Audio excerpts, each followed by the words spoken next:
In this video, as we make our way through the Blender 4.0 documentation, we will have a look at the remainder of the window system of the Blender UI. Let's start with the status bar. The status bar is located at the bottom of the Blender window and displays contextual information such as keyboard shortcuts, messages, and statistical information. The status bar can be hidden by disabling Show Status Bar in the window menu, or by dragging from the top edge down.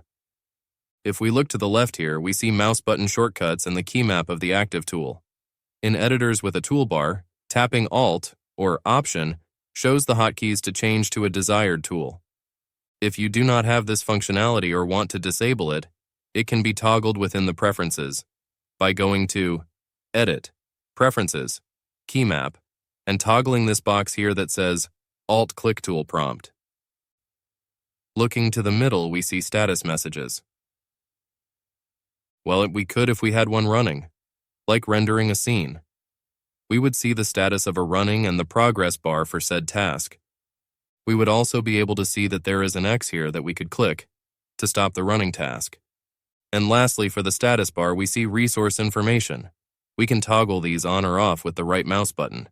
Just click here, and you will see options such as Scene Statistics, where we can see the current collections in our scene.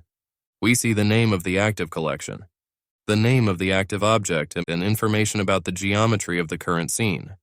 This can be the number of vertices, faces, triangles, or bones, and the number of the selected objects and the total counts. We can also toggle on scene duration and system memory reports. The scene duration is how long your scene is in frames, and the system memory report is an estimate of Blender's RAM consumption. And lastly, once again, the Blender version that you are running, just in case you forgot. Now let's look at areas. In the last video on workspaces, we somewhat blew through the concept of areas in each workspace. The Blender window is divided into a number of rectangles called areas. Areas reserve screen space for editors, such as the 3D viewport or the outliner. Each editor offers a specific piece of functionality. For example, the entire block of space here is the 3D viewport, and this tree of collected items here is the outline. Areas are grouped into workspaces which are geared towards particular tasks, modeling, animating, and so on. Something to keep in mind, though, is that if you have your mouse hovered over an area, like the outliner, some keyboard shortcuts will change. If you press the shortcut to join two items by pressing Ctrl or Command plus J while the cursor is still in the outliner, nothing would happen as the shortcut isn't valid there. You first need to move your cursor to the 3D viewport.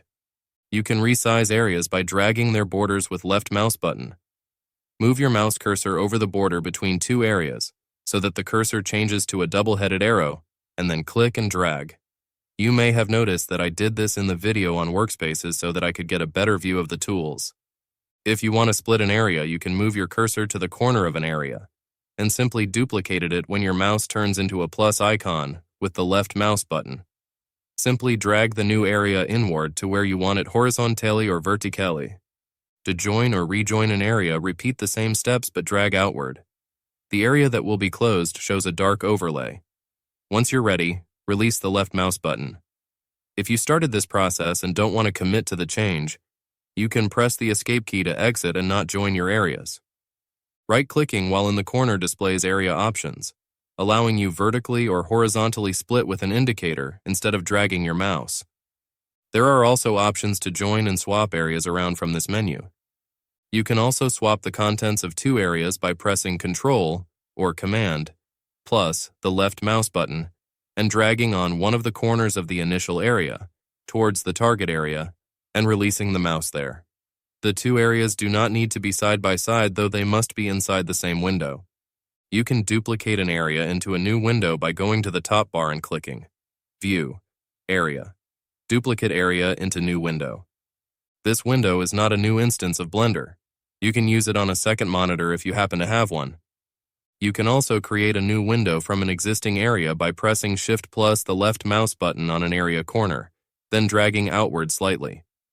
You can toggle the max area view by going to View, Area, Toggle Maximize Area. or by pressing the keyboard shortcut control or command, plus spacebar.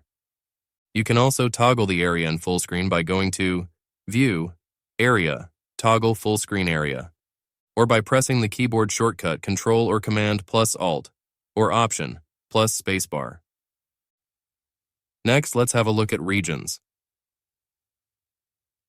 Regions are like areas within areas. Every editor in Blender is divided into regions.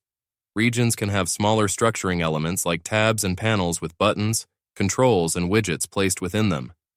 We can see regions like the ones in the 3D viewport showing the toolbar on the left. At least one region is always visible. It is called the main region and is the most prominent part of the editor. In the case of the 3D editor, it's the grid and objects placed here. Each editor has a specific purpose, so the main region and the availability of additional regions are different between editors. If you want to learn more before we get there, please see the editor's page of the Blender manual. A few things we will see in editors.